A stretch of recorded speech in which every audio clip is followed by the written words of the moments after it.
I would like to start talking to vlog, but nothing wants to come out of my mouth. And of course, as soon as I hit record, I start having a hot flash. My pants are so tight. I have like jeans on. I have black jeans on with like a fucking zipper and a button. And they're not bondage pants, which is wild. And I'm on my period, so I'm like bloated, and they're like, this is fucking why I don't like to wear like jeans. I'm a sweatpants bitch. I'm a fucking leggings bitch. I cannot do this. But I don't have any leggings clean. And I also can't get my fucking energy drink. Oh, there it is. Everything's gonna be fine. I do want to, sorry, it's been a couple of minutes. I had to take a fucking energy shot. I do want to put some stuff on my mouth and maybe put on a wig. Hell, I don't know. Maybe a little bit of mascara or something. I don't know. I find it to be really funny because I could not find my little butterfly mirror that Pat bought me for the longest fucking time. And you ever do the thing where you lose something and you look for it where you know it is and it's not there? Like you drop something in your car and you're like, there's no fucking way that it is anywhere else but my car, and you tear your car up and you rip it to shreds and you look and you look and you look and you look and you look and it's not there. And then you look again and there it is. I do that shit all the time with like my wallet and my purse. Could not find my mirror for the longest time. Fucking knew it had to be in my purse. But literally would take like I swear to you, I would take everything out of my purse, piece by piece, turn it upside down, shake it, and it wasn't fucking in there. I'm like, okay, but where else could it be? I found it yesterday as I was putting my shit back in my purse, because I went to therapy the other day, I think it was yesterday, and realized that I didn't have my headphones, and it caused me to panic because the fucking parking lot was packed, and I can't stand to like listen to the things going on around me, and also like I'm terrified that somebody's gonna try to talk to me, so I put my headphones on and usually just like look at the door because my therapist comes out and grabs me. Didn't have them. And I'm like, oh, my thoughts are starting to trail. Oh God. Sorry, it's been a couple minutes. Am I nervous for my appointment? Yes and no. Honestly, I'm more nervous about the parking than I am about anything. But like last time that I was there, I parked in this like really shady underground part of the parking garage, and I was like, what the fuck, like who parks down here? Because there was like nobody there. It was like me and like 4 other cars. In like the window outside of the elevator, there's always these like enclosed hallways outside of the elevators.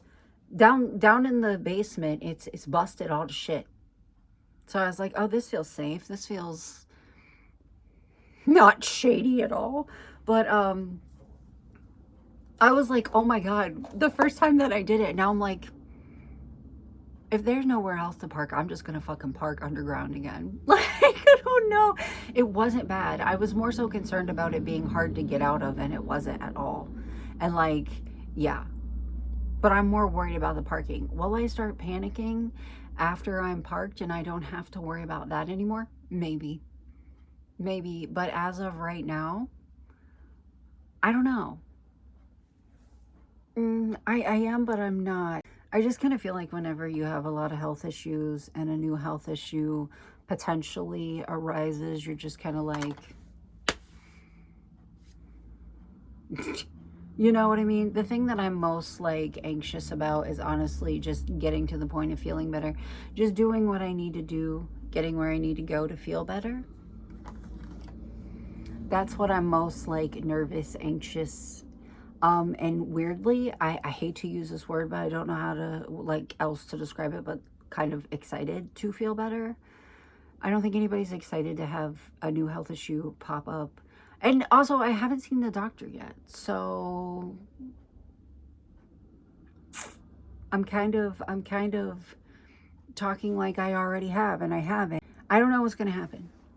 I don't know what's going to happen. The thing that is making me most anxious is if there is something going on, it's not his area of medicine. It's not his area of medicine.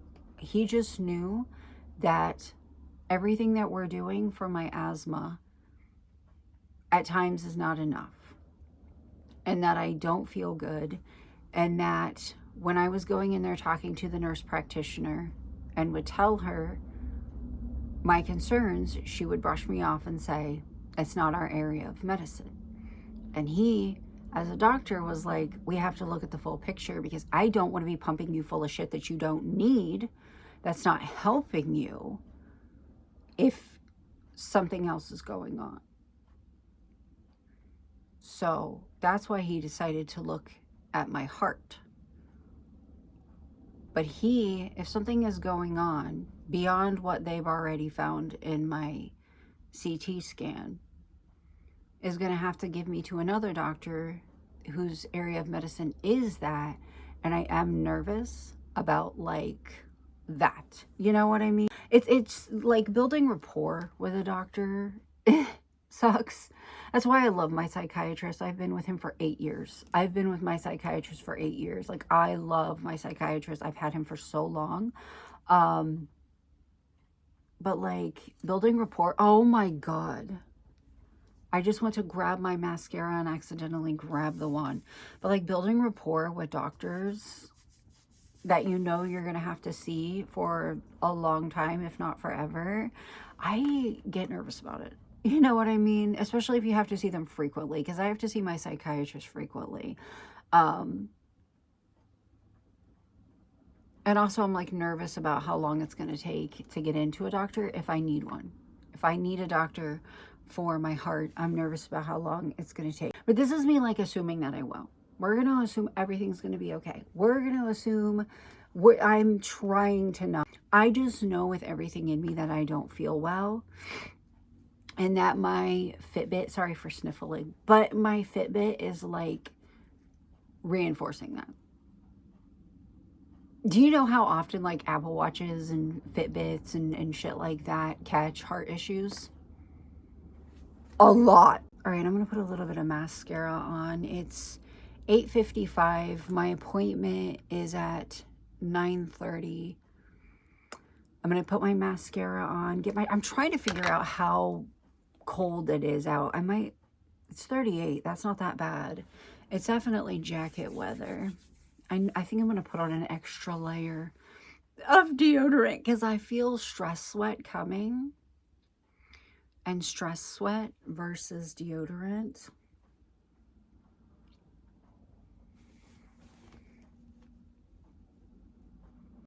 I might be panicking a little bit. All of a sudden I forget which one my doctor is on.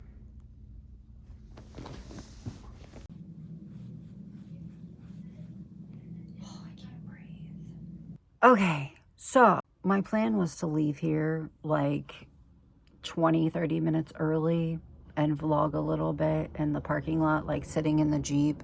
And Epps and I got caught up talking, and I didn't leave until like a little more than 15 minutes before my appointment, which my appointment is really close, but the fucking parking garage is always really packed. I got really lucky. I didn't have to park underground. I got really lucky. But I got, and the wait for the elevators is always fucking insane. It's insane to me how the wait for the elevators is always like several minutes long, but they open and there's like one person on them. It's like, what? But anyways, I didn't find out anything that they didn't already tell me. Like we talked about my lungs, which he is a lung doctor. He told me everything that the nurse, or I don't know if it was a nurse or a medical assistant that I already talked to. A small amount of fluid around my heart. I'm going to have to pass you off to a cardiologist. What he did tell me was that, like, structurally, I can't pronounce it, my heart looks good. My heart looks good. No abnormalities in it, like the build of it, basically. But it does have a little bit of fluid around it, and it should not be beating like it is. I don't know. Like, I get it because he's not a heart doctor. He's a lung doctor, and he probably doesn't want to make statements on an area of medicine that he didn't study. But I wish he could have told me more. He did tell me that he thinks the next step, like he thinks one of the first things that the cardiologist is probably going to do is like a 14 or 30-day EKG where they like strap a monitor to your heart just to see what your heart is doing when you're sleeping, when you're walking, when you're sitting down. But he was like, your heartbeat is not it. We do know, because my heart is normal and healthy, like the build of it is healthy, that my heartbeat is not the result of like a heart disease or defect. It's gotta be because some wires are being crossed somewhere. And now the next step is just to figure out what the fuck is going on. So now I have to sit here hovering over my phone waiting to get a call. I will say, like, I feel like that's one setback. Like, it's always a blessing to have a health issue be found. Like, if you're having one, it's always a blessing for it to be found, regardless of how it's found. But one drawback of having like a health issue found by a doctor that can't help you with it is like you have to wait for a doctor that can. So I'm actually like really nervous for how long it's going to take for me to get into this cardiologist. They haven't even called me yet, but he was like, I know you don't feel good. Like, I know if I was sitting still and my heart rate was 135, I wouldn't feel good. So, I don't know. Now we just wait. Now we get to play the fucking waiting game. Now we get to play the waiting game. At least I get to see a cardiologist, you know? There's a lot of people out there that have health issues and they just actively have to ignore them because they can't go to the doctor. So I feel very lucky that I can. He did say, you're not dying. I don't think you're going to kill over, or I would have you transferred to cardiology right now. But I know you don't feel good. So that was kind of validating. Extremely validating, actually. So, yeah. I guess it was semi-productive. Now we just wait. Now I just have to sit here with my phone in my hand and wait. I'm really hoping they call me. It's Wednesday. I'm hoping they call me before the weekend, and I'm hoping that they can get me in quickly.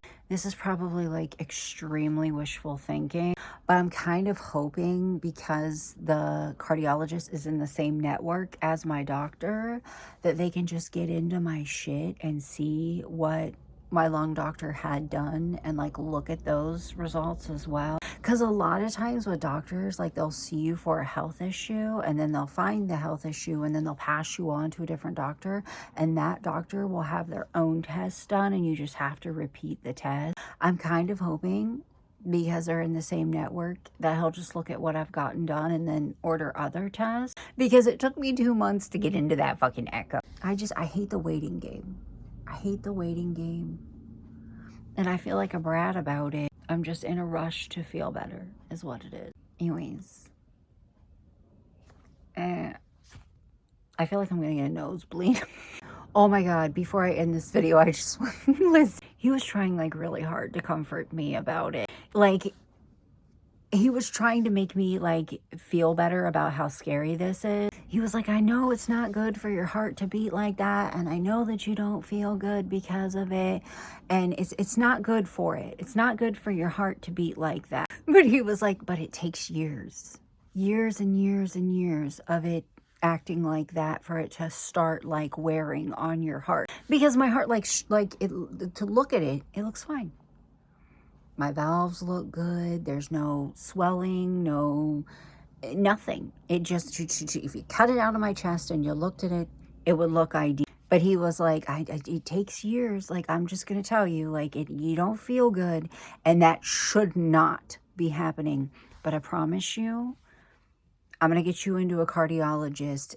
And it's going to take years and years and years of it behaving the way that it is for it to start chipping away at the structure of your heart. And I was like, I'm thinking about it, makes me want to cry. He was like trying his hardest to like make me feel safe about it. He was like, it's going to take years for it to do any real damage, and I'm glad that we can do something before it does. And he just kept saying, I know you don't feel good. I know you don't feel. I don't is the thing. I don't. So basically, to sum it up, now we just are going to play the waiting game. But thankful that we get to.